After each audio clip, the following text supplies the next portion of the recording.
So we've gone through the top 10 best MCU movies in the franchise. We've gone through the MCU as a major problem. We've gone through several MCU videos.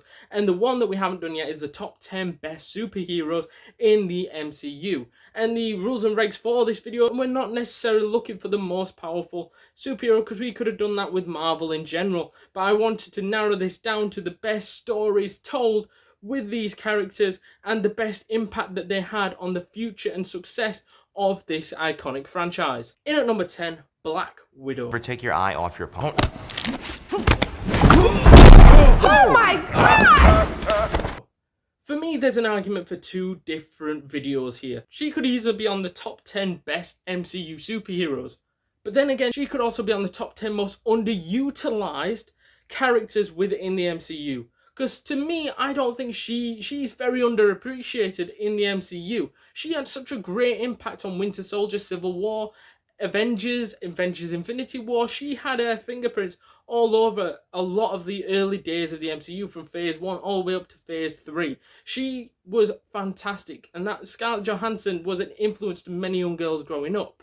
And to me, for her not to get the same opportunity as the likes of Robert Downey Jr., Chris Evans, and Chris Hemsworth to have their own movies, I think was ridiculous. And I think she should have had her own movie at the end of, probably fitted in between Iron Man 2 and the next film. She was great, and she should have had her own stage to shine very early on, and shouldn't have been used just to have her little exit and that be it. To me, she was very underutilized, but at the same time, her impact cannot be denied, and her longevity was phenomenal. And Scarlett Johansson deserves to be on this list. In at number 9, Hawkeye.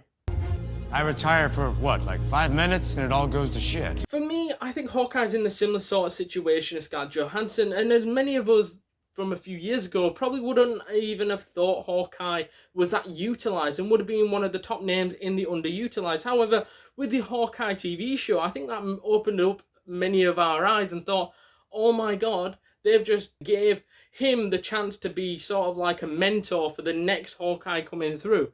And to me, that was incredible. These other TV shows that they're bringing out at the minute, some of them haven't come off, but this one did, because they followed the lines of what we want to see. Jeremy Renner having his own show and finally giving us some character development on this particular character. And to me, I can't wait to see what he's going to do in the future MCU. But also, I think that if you look at his prior stuff, and his longevity can't be put down neither, because his longevity has been ridiculous since Thor. And his character development has gotten stronger and stronger and stronger as the movie goes on, from his relationship with Black Widow. I think she and him just got along like house on fire. We saw the great send-off for Black Widow's character in Infinity War when she sacrifices herself for the stone, and there's a big fight between Black Widow and Jeremy Renner's character Hawkeye. And I think that was such a good battle, because they didn't want each other to die, and they were such great friends and were willing to sacrifice each other for that stone to protect the rest of the people. But I love that in particular, and I think that's the reason why he has got to be on this list. And at number 8 has got to be Ant-Man. Somebody peed my pants. Oh, thank God. But I don't know if it was baby me or old me. For me, Ant-Man is a special movie, because what it does is, in phase 2, at the end of phase 2, we're starting to see a bit of boredom creeping. We're starting to feel a little boredom creeping, because we're fed up of seeing a Thor movie, a Captain America movie, an Iron Man movie, an Avengers movie. We want something different. We want something fresh. We want somebody else, a different face to mix in with those guys. And he did an incredible job at that, and helped to build towards the future of the MCU, which was Endgame. He was crucial in the plot of Endgame, because he brought the van which was used to help time travel and stuff, and how quirky that whole movie was. I feel that was a big stepping stone in the right direction. And I think that Ant-Man really helped to develop himself from the character that we saw in Civil War and in Ant-Man as a small, low-key sort of character in the MCU, to becoming one of the fan favourites and to becoming one of the better superheroes in the MCU, as now we see in Ant-Man that he's taking on practically like a fucking god in Kang the Destroyer. And as much as people hate on Quantumania, I think I feel that really helped change the perspective of he's not just a secondary character, he's now one of the Avengers, he's one of the main Avengers. And since there's a big gap appearing since Iron Man and Captain America have now left the MCU and Black Widow, I think that's opened a big door for somebody like an AntMan to step into those shoes and be one of the bigger faces now in the MCU, and I can't wait to see more of AntMan in the future. In at number 7, the Guardians of the Galaxy. Under the handle, press that in. Okay. Now what? Open the door. And I know this might be a cliche to many people, thinking, well, aren't you just picking out odd superheroes here and here? Why don't you just pick Star-Lord or Drax or whatever? No. To me, I think singly characters, the standalone characters, Rocket, Groot, whatever, they are okay. They're good characters. They're quality characters. But together as a team, they're a great team. And to me, it would be unfair to leave one off without the other, because they're all on the same pedestal for me and all on the same level and deserve their own respect together.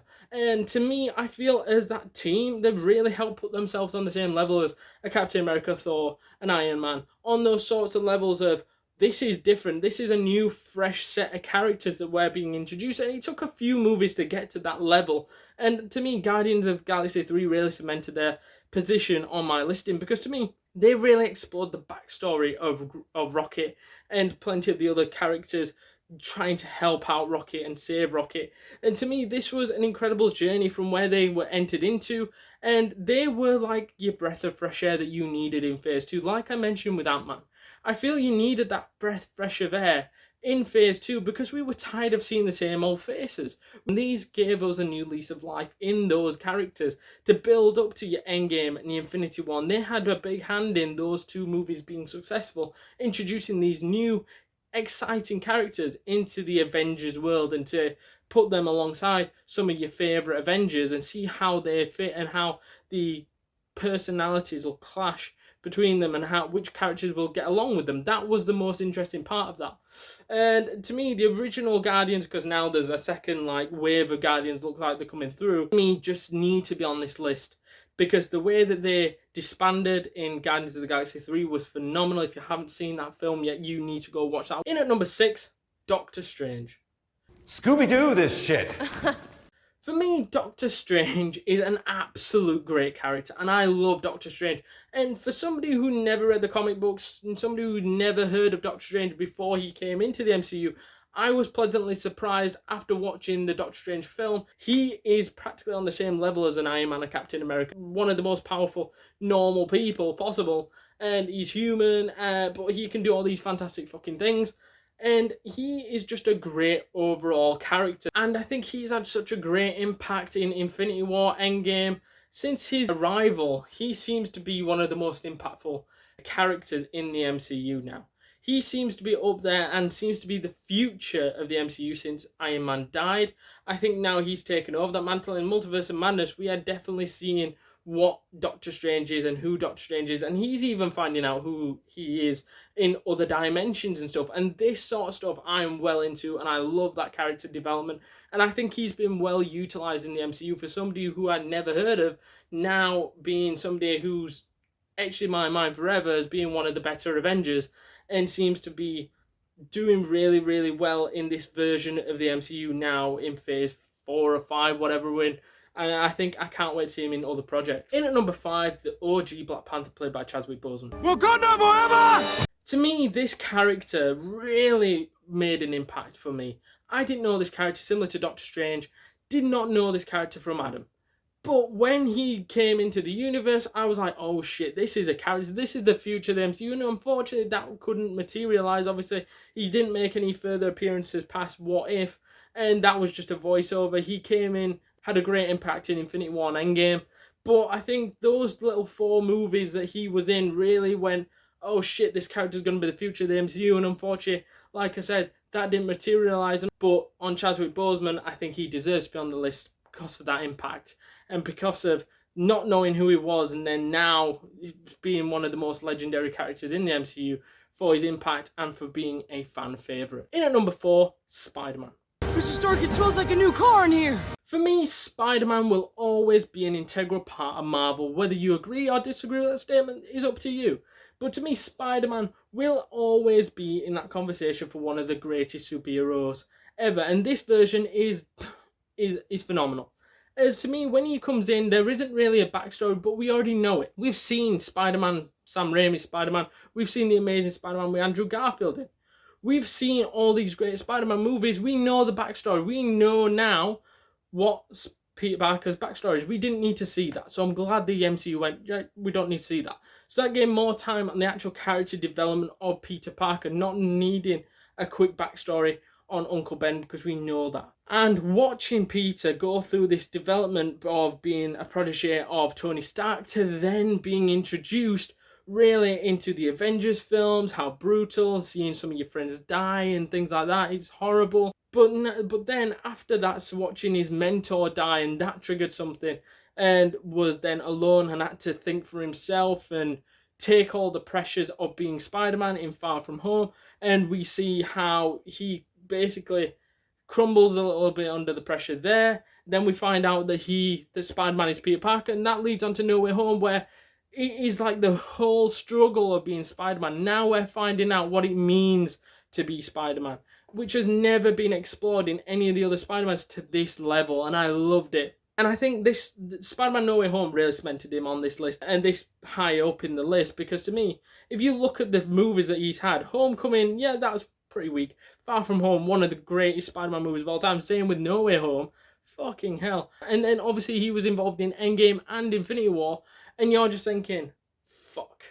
He is good. And also Civil War, that I forgot to mention. Every appearance of Spider-Man has been impactful to the point of, you remember those scenes. There's not one of those movies that goes by and I'm like, I can't remember that scene. No, I remember those because they're etched in your mind because he did such a great job, Tom Holland.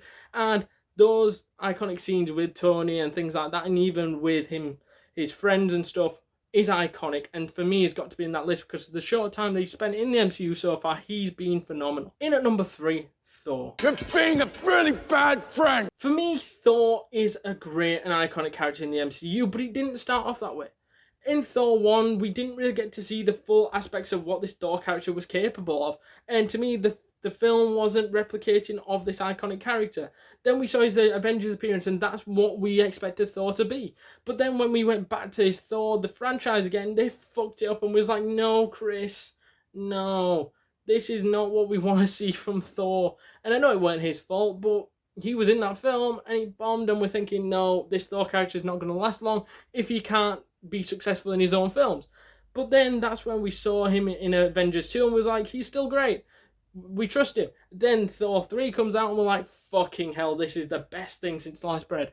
Honestly, Thor is amazing. And from that moment on, I feel that's where the perception changed on Thor. And was like, yep, this guy's cool. This guy is up there with Captain America and Iron Man because he has some great films now of the Avengers films that he's in. And obviously Ragnarok. And Ragnarok, mate, one of the best MCU movies by far. And to me, this Thor character now feels like he's taken a new lease of life. And they're going more into his character development in Infinity War and Endgame.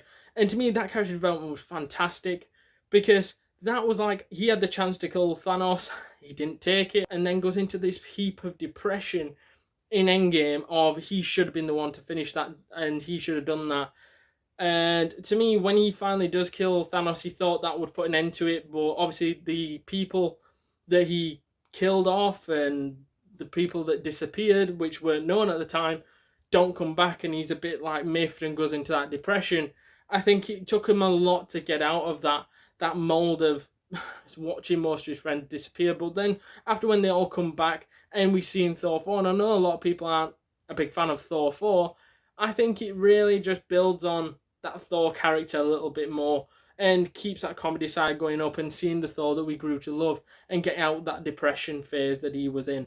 I love that. In at number 2, Captain America. I can do this all day. For me, Captain America was a great character within the MCU, and from his appearance in Captain America the First Avenger, his first appearance, to his last appearance in Avengers Endgame, I feel that his character development, his story that he was trying to tell was phenomenally well put together, and I think Chris Evans as that iconic character was fantastic, very well utilised, and to me was integral in every big scene in the MCU and every big turning point in the MCU, and he was integral to that. And I think that in Civil War, we really gained a newfound respect for him going up against Tony, which is basically like a fucking machine, as Iron Man, and them two battling it out, and then leading on to their fallout, and then they're getting back together in Infinity War and Endgame. To me, I think that he was integral in putting the team back together once it'd fallen apart in Civil War, and he was integral in helping to solidify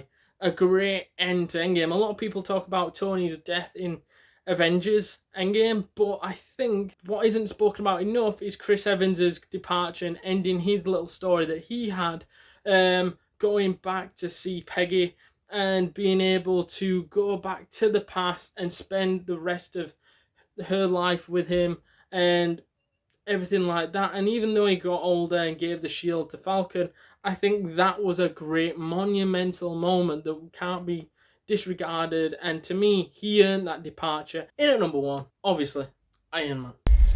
And I am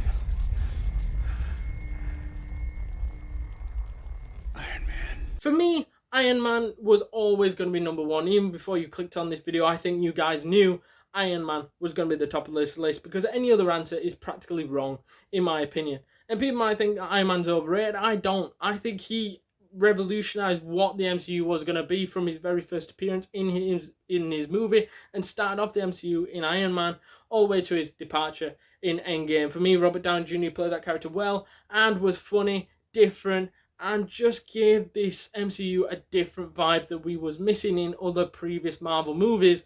And this really helped light a fire under this franchise. I don't think anybody else would have been able to start the franchise. Maybe SpiderMan would have been able to start it in a similar sort of vein, but Iron Man starting it, nobody better. And to me, what I would say on this character is that there's nobody else more missed in the MCU than Iron Man. All the characters that's died over the past few years in the MCU, and Iron Man is the most missed out of everyone. That ending got many of us in tears. Not me, but many of us in tears. Endgame just was the perfect end for that character. And unexpectedly, because there was a lot of rumours before we went in to watch Endgame, who was going to get killed off, and unfortunately, it was Robert Downey Jr.'s character. And I think that made it even worse, because we knew now we're seeing a future of the MCU without this iconic character, and there's no way to bring him back apart from in alternate universes, but that's for another video. But I think they're really missing that sort of character now, and you can definitely see the future of the MCU tumble after he left.